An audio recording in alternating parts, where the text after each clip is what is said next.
안녕하세요. 저는 조대필 수학학원을 다니면서 대일 외국어 고등학교를 졸업한 성균관대 경영학과 22학번 박준현입니다. 네, 수강 기간은 1년 정도 되고요. 조대필 수학학원을 선택했던 이유는 친구들이 꽤나 많이 다니고 있었고, 그리고 그 친구들에게 추천을 받아서 상담을 했었습니다. 상담할 때 관리 시스템이 가장 마음에 들었고, 꽤나 큰 규모의 유명한 학원이라서 신뢰와 기대가 높기도 했습니다.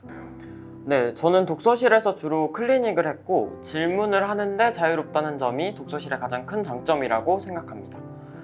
클리닉 교재에서 모르는 문제를 질문하기도 하고 숙제를 해온 것 중에서도 질문을 하기도 했습니다.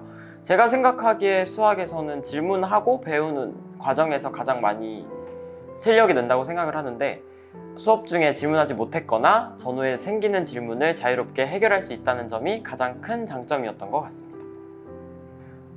고등학교 때 저의 모습을 돌이켜보면 사실 어떤 과목에서 굉장히 특출난 성적을 보이는 것은 아니나, 그렇다고 어느 과목에서 굉장히 떨어지는 성적을 내는 것은 아닌, 그래도 균형 있는 학생이었던 것 같습니다.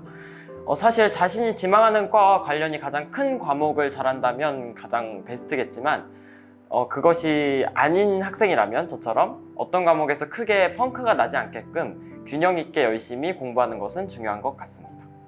수능 직전에는 새로운 것을 익히기보다 알고 있는 것을 다지기 위한 공부를 많이 했습니다. 이미 알고 있는 개념들을 다시 복기해서 수업 당일 사용할 수 있게끔 연습을 많이 했습니다.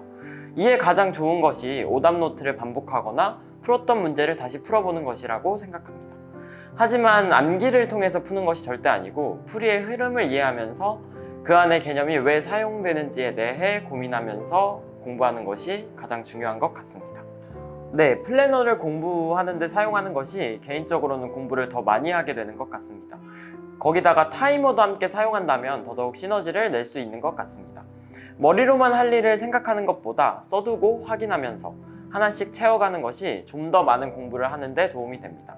타이머를 사용하면 공부 시간을 체크하는 것도 그날의 반성을 이끌기도 하고, 혹은 어제보다 더 열심히 공부한 것에 대해 뿌듯함을 만들어내기도 하기 때문에 두 가지를 함께 사용하는 것을 추천합니다. 공부하면서 반드시 해야 할 일은 좋아하지만 방해하는 것과 멀어질 필요가 있다는 것입니다. 좋아하는 것을 아예 안 하는 것은 아니지만 우선순위가 공부가 항상 먼저여야 하고, 할 일을 끝낸 뒤나 혹은 정기고사를 끝낸 뒤 잠시 휴식을 취할 때 보상의 개념으로 스스로에게 주는 것이 중요하다고 생각합니다. 하지 말아야 할 일은 남들과 비교하며 자책하는 것입니다. 스스로와 경쟁하며 더 나은 자신을 추구하며 공부했으면 좋겠습니다. 남들과 비교하며 자책하면 스스로의 마음만 힘들어지고 멘탈 관리에 악영향만 주게 됩니다. 기준을 과거의 자신으로 삼아 어제보다 나은 오늘의 나를 추구하며 공부한다면 시간이 지난 뒤에 큰 폭으로 성장한 자신을 찾을 수 있을 거라 생각합니다.